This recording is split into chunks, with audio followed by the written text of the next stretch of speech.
Jesucristo, el Verbo viviente, es el único medio de salvación. Él es el centro del pensamiento de nuestra vida, la fuente y la autoridad de la doctrina. El principal propósito de la vida de Cristo fue la obediencia a los mandamientos, exaltando la ley de Dios como un reflejo de su carácter.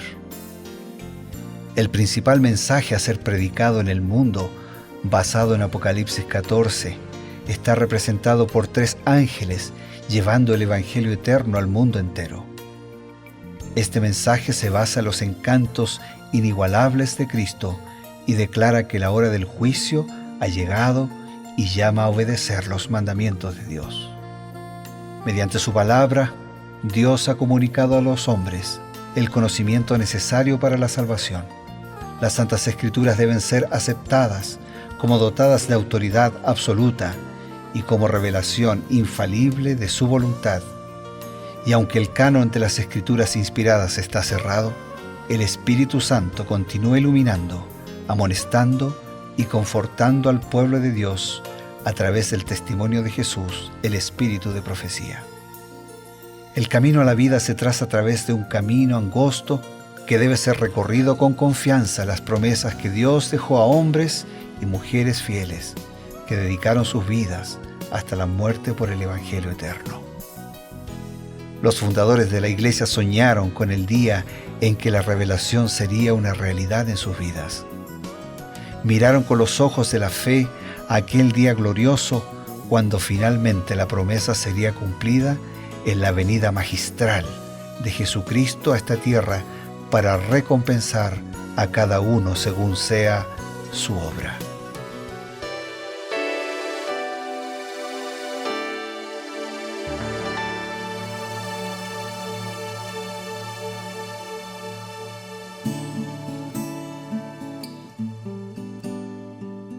Es con mucha alegría que nos encontramos nuevamente aquí en Reavivados por su palabra. Queridos amigos, bienvenidos. Además tenemos el complemento de Creed en sus profetas. Le damos también una cordial bienvenida a nuestro amigo, y ya ustedes lo conocen, el pastor Bruno Razo. Es una alegría compartir. Gracias, Pastor Eber. Para mí también lo es compartir contigo y compartir con todos nuestros amigos, con todos nuestros hermanos, la continuidad, el complemento, el análisis de este capítulo 27 del libro de Levítico. Pastor, el capítulo 27 de Levítico dedica gran parte de él a las cosas consagradas a Dios, y hay varias regulaciones: cómo debían consagrar los animales, cómo debían consagrar sus cosechas, cómo debían consagrar sus propiedades, etcétera, etcétera. Y parece que esto se hizo una costumbre. El gran problema de las costumbres: se vuelven formales y pierden el verdadero sentido. ¿No? El pueblo judío fue bendecido grandemente económicamente, bueno, de diferentes maneras, pero también, y es reconocido que fue bendecido económicamente, ¿no? A lo largo de la historia.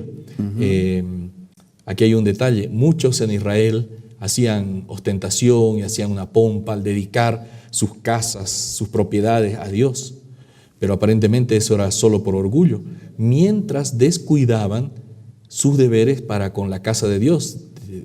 Dios había dicho que había que dar una ofrenda para el sostenimiento del santuario. No era el diezmo era una obligación para sostener a quienes ejercían en el ministerio dentro del santuario, pero la ofrenda se daba para renovar los artículos dentro de ese santuario, ¿no? Pues bien, ¿qué nos dice el Espíritu de profecía respecto a esta actitud del pueblo de Dios, olvidándose o tal vez siendo muy reticentes a ofrendar para la casa de Dios? Voy a leer, Pastor Eber, una declaración del Espíritu de profecía que dice así: pero dirá alguno, si el Señor ha de venir tan pronto, ¿por qué usted insta a nuestros constructores a colocar el mejor material en los edificios que levantan? ¿Nos atreveríamos a dedicar a Dios una casa edificada con material ordinario y construida en forma tan descuidada que corra el riesgo de ser levantada por el viento fuerte? ¿Nos avergonzaríamos de colocar un material indigno en un edificio para el Señor? Yo no aconsejaría a nadie que colocase material sin valor en la casa. O sea, hay quienes colocan más dinero, más recursos, más ganas, más motivación, más fuerza en la construcción de su propia casa, de sus propios bienes, que en la edificación de una casa para Dios. Y lo que aquí está queriendo decir, que cuidado, no sea que el orgullo nos gane la partida, Claro. y en el fondo nos coloquemos a nosotros en el centro. La religión de la Biblia es una religión teocéntrica, es decir, Dios en el centro. La religión de nuestros días es una religión antropocéntrica, es decir, el hombre en el centro. Y eso hace la gran diferencia y hace toda la diferencia. Por eso una pregunta clave para reflexionar en este momento, que tiene que ver no solo con la construcción, con la edificación, con las casas, con las cosas, sino que tiene que ver con todo, es esta. ¿Quién es el centro de tu vida? ¿Dios o nosotros mismos? Ahora, pastor, interesante que aquí Elena White está tomando un ejemplo de alguien que cree tener un justificativo. Y ese justificativo, que aparentemente es espiritual, es: si el Señor ha de venir pronto, ¿para qué vamos a construir más edificios? ¿Para qué vamos a ponerle el mejor material en el edificio de la casa de Dios, si esto pronto se va a acabar? Solo que esa reflexión viene cuando construimos la casa de Dios y no viene cuando construyen cosas propias. Claro. O sea, el templo es un sermón vivo, un templo predica, y entonces no tiene que haber ostentación, no tiene que haber lujo, no tiene que haber derroche. Tiene que ser una estructura estable, sólida. De calidad. De calidad, tiene que ser bonito, tiene que ser atractivo, tiene que ser un lugar donde los que van adoren a Dios, donde Dios se sienta a gusto de encontrarse con sus hijos. Ojo, no alcanza con tener una construcción agradable, sino le presentamos un cuerpo, un templo personal, agradable delante de Dios. Pero una cosa no invalida a la otra. Presentamos nuestra vida como un templo a Dios y le presentamos a Dios el mejor templo, para que desde ese lugar el nombre de Dios también sea honrado y la gente pueda conocer a Dios también por el edificio. Justamente eso que ha tocado me motiva para presentar esta otra pregunta que quería hacerle. Está haciendo un llamado para no solamente dedicar nuestros recursos para el bien del adelanto, digamos, de la causa de Dios en este mundo, y construir buenos edificios para que los incrédulos digan: este es un edificio que representa a Dios, pero también nuestro cuerpo debe ser dedicado a Dios. Algunos se preguntan y dicen: bueno, pero ¿cómo puedo hacer para dedicar mi propia vida a Dios? A veces les parece que es muy difícil. ¿Habrá un consejo así muy práctico del Espíritu de Profecía para esto? Sí, voy a leer una declaración que dice así: nuestras vidas debieran estar consagradas al bien y a la felicidad de otros, como estuvo la de nuestro Salvador.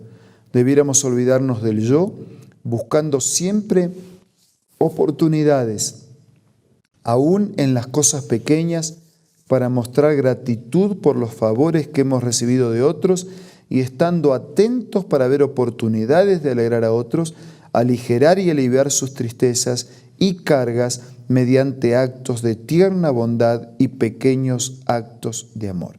Quiere decir que antes de dedicar nuestra casa a Dios, incluso antes de dedicar una casa de Dios para Dios, tenemos que dedicar nuestra vida, que también es casa de Dios. O sea, Dios mora en un tabernáculo, en un templo construido para que lo adoremos, pero Dios también quiere morar, quiere vivir, quiere estar, quiere permanecer en este cuerpo que también es un templo de Dios, para que desde allí Dios pueda mostrar a otros su amor, sus promesas, su proyecto de vida, de fe, de esperanza y su mensaje de eternidad. Por eso dice que es nuestra responsabilidad consagrar nuestra vida a Dios, ponernos a disposición, al servicio de los demás, aliviar sus cargas, aprovechar cada oportunidad, aún en las cosas pequeñas, ser agradecido con Dios, ser agradecidos con los otros, alegrar a otros y mediante actos de tierna bondad y pequeños actos de amor, ser serviciales para los demás. Hay un argumento contundente presentado por Juan que dice así: el que dice que ama a Dios y no ama al prójimo, es dura la declaración, ¿no? Dice, el tal es mentiroso y la verdad no está en él. O sea, ¿cómo yo puedo decir que amo a Dios, que no vi, y no estoy dispuesto a amar a mi prójimo, que Dios colocó en mi camino, para que yo sea un instrumento de Dios para ayudarlo, para aliviarlo, para acompañarlo? Entonces, el amor al prójimo es el resultado de amar a Dios. Y el amor a Dios se refleja amando a nuestro prójimo. Pastor, esta lista interesante que nos mencionó en esta cita del Espíritu y Profecía comienza de una manera interesante, ¿no? Cuando dice, debiéramos olvidarnos del yo. ¿Qué puede decirnos al respecto? Y que es así, el yo es la causa de todos los problemas. El egoísmo está a la cabeza en el listado de todos los pecados. Y cuando no vivimos nosotros y vive Cristo en nosotros, entonces somos las personas más felices, aquellas cuya vida tiene un significado, un sentido, para sí y para los demás. Cuando solo pienso en mí, la vida no tiene sentido, ni para mí ni para el otro. Cuando pienso en los demás, tiene sentido para ambos. Qué bueno. Con esa idea en mente, vamos a tener un importante mensaje para todos.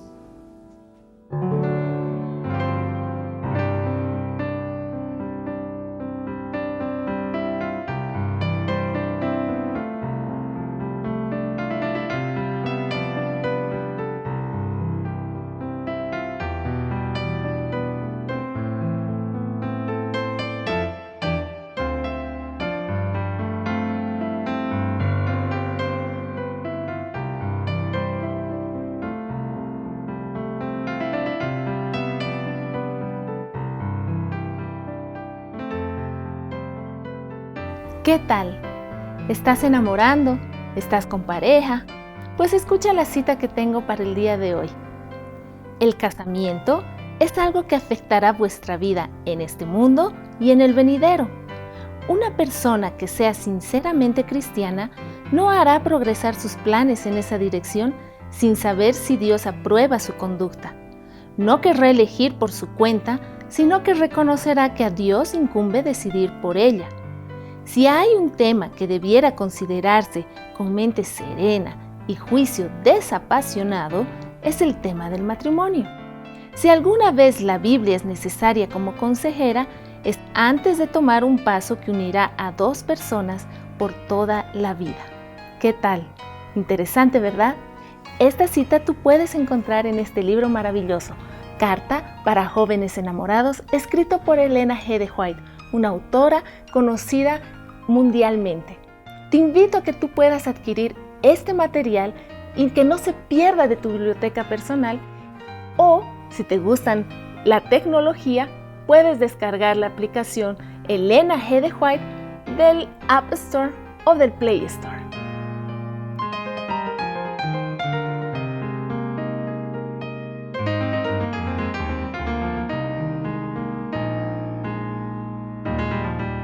Solo nos queda agradecer a Dios, ese Dios que cuida de todos, ese Dios que nos ayuda a dejar el egoísmo y a pensar en los demás. Vamos a orar. Querido Dios, gracias por Jesús, nuestro modelo y nuestro ejemplo supremo. Ayúdanos para que también nosotros, despojados de todo egoísmo, vivamos la vida que Cristo vivió, de desprendimiento de nosotros mismos, de vivir con tu presencia permanente y proyectarnos para amar y para servir a nuestro prójimo.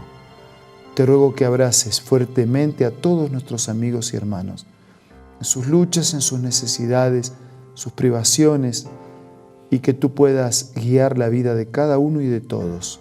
Lo pedimos, lo agradecemos en el nombre de Jesús. Amén. Amén. Esto ha sido Revivados por su palabra. El complemento, creed en sus profetas. Nuestro encuentro el día de mañana.